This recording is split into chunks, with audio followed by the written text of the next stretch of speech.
Okay, let's get into it. We're doing a deep dive today on some really serious aviation incidents in India. These happened just over the past week. That's right. We're using a recent article that focuses specifically on these events, trying to get a quick grasp of, the key facts, the human side, and maybe what issues are bubbling up based on what the source says. Yeah, it's been a tough few days. Two major crashes that have really caught everyone's attention, raising some difficult questions about air safety, but in quite different ways. Right, so our mission here is to unpack these two main incidents in the article.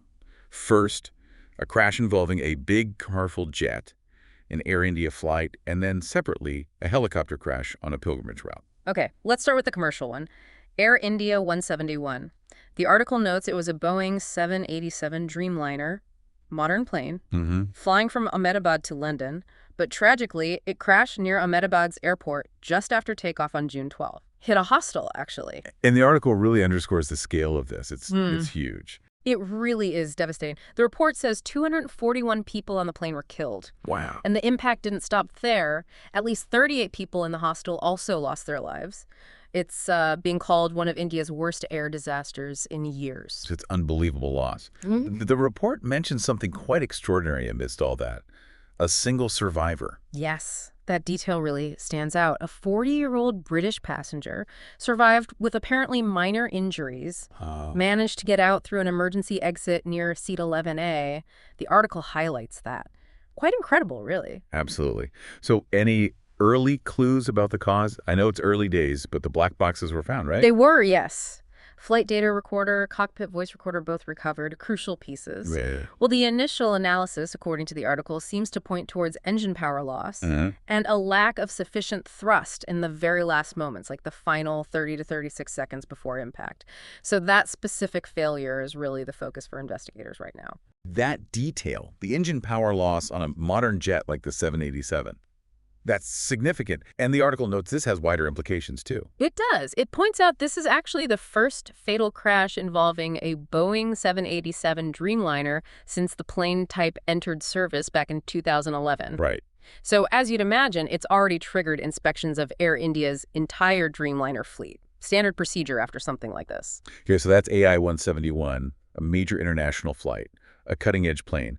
But then India saw another tragedy this week, highlighting very different issues, didn't it? The Uttarakhand helicopter crash. Yeah, just a few days later, June 15th. This involved an Arian Aviation helicopter. It was carrying 7 pilgrims on the Char Dham route. That's a busy pilgrimage route, right? In the Himalayas. Exactly, Kedarnath to Kupikashi. And the article directly links this crash to the conditions. Weather. Yes, it crashed near Garakund. The report mentions poor weather. All 7 people on board died, plus, tragically, 1 person on the ground was also killed. And the article stresses something important here. This wasn't a one-off on this route recently. No, not at all.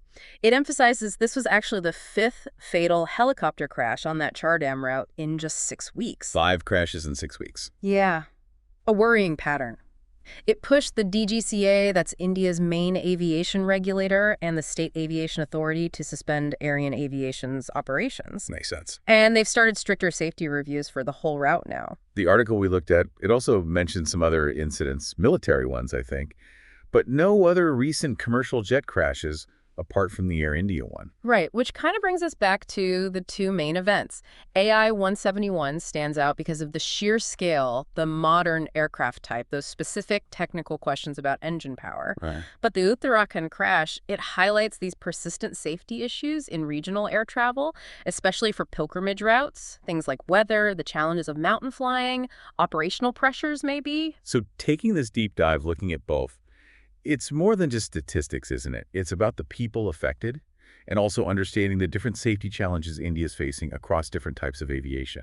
Absolutely. You've got the AI-171 incident, the first fatal 787 crash, focus on potential technical failure in a highly automated environment. Right. And then contrasted with these recurring helicopter tragedies in Uttarakhand, seemingly linked to environmental factors and maybe operational oversight on a specific demanding route. So thinking about that contrast, what does it tell you, our listener? Considering these very different kinds of incidents and what the article suggests so far, what are the big challenges for air safety in India? Is it mainly about managing new technology or navigating tough environments? Or is it something else? Maybe about ensuring consistent safety standards across all kinds of flying operations? It's something to think about.